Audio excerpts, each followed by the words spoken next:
Sa Calabozo naman, magpapasko ang isang kagawad ng barangay dahil sa pag-ooperate ng illegal quarrying sa mismong lugar niya sa Calamba, Laguna.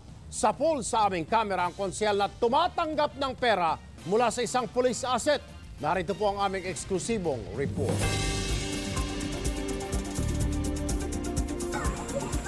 Lumapit sa News 5 ang ilang mga residente ng barangay Kamalikan, Calamba, Laguna. Ang illegal quarrying doon na pinapatakbo raw mismo ng kagawad ng kanilang barangay na si Joselito Estrada.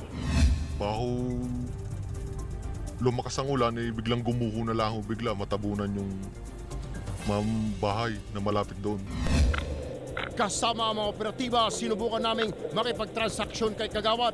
Mismong si kagawad umamin sa amin. Yung quarry, wala nang permit ang quarry, lahat ng quarry.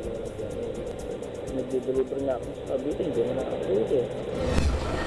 Agad namin inilapit ang reklamo sa Calabar Zone Police. Agad namang ikinasa ang isang entrapment operation. Eto si Konsyal, huling-huli sa video habang tinatanggap ang 100,000 pesos na marked money. Hindi na nakapalag ang kagawad ng dakmay ng mga pulis at ng mga taga-DNR. Hindi rin itinanggi ni kagawad ang kaso. May permit to, boss? Wala pa, wala. Sino na lang? Isang nagpakilalang retired colonel ang nagtangkapang umarbor sa naarestong si Estrada. Pangalan niyo po? Ano po pangalan niyo po ulit? Ano po? Pero hindi tumubra sa mga otoridad.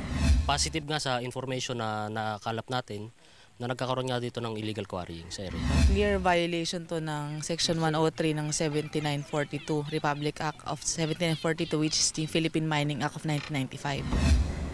Bukod sa patong-patong na paglabag sa batas kalikasan, dahil sa illegal quarrying, malamang matibag din bilang konsyal ng barangay si Estrada.